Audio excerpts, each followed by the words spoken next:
When you're nurturing leads, should you send them images and videos of testimonials as texts, or should you put them all on a landing page and just link them to that landing page? My name is Roman Peshke. I run a $22,000 a month AI automation agency, and that's one of the questions I got in my comments, so I'm going to help you out with that.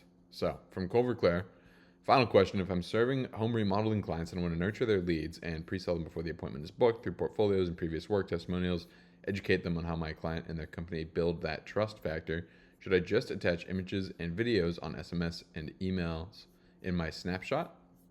Or should I link them all to landing pages in each separate message? Create one landing page for testimonials, one for portfolios, and one for education on the company. I would say for images, fine to send those as texts.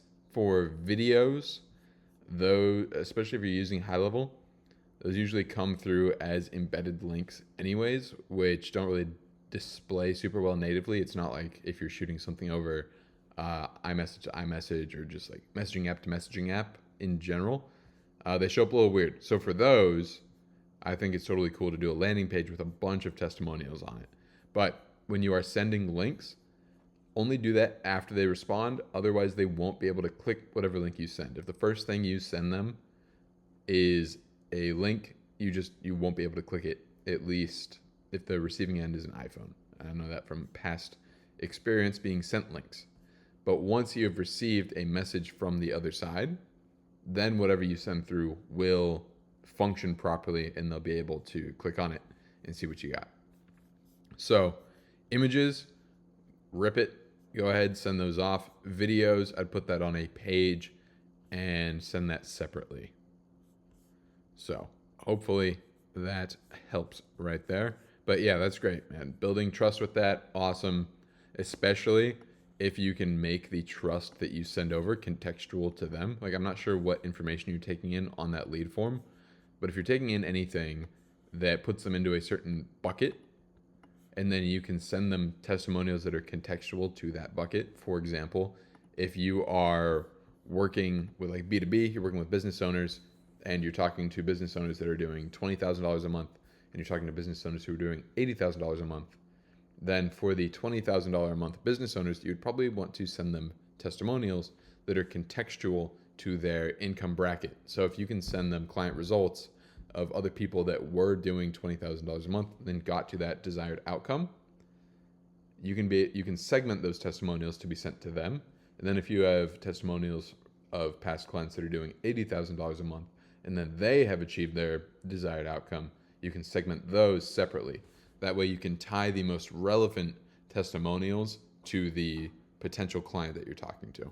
So tailor them if you can, if you're taking that kind of information in. If not, then blast them with your best results there. And for videos, host them on a landing page. Update: my Facebook account got banned for some reason. I didn't do anything wrong. How do I overcome this? I already got my appeal rejected, and the VA on Facebook seems useless. Yeah, dude, the VAs on Facebook have been useless. I know we've been chatting in the DMs a little bit about this on school because you're in the community there. But any further accounts that you try to make, if it's on like the same device or email or phone number, probably going to get flagged right away.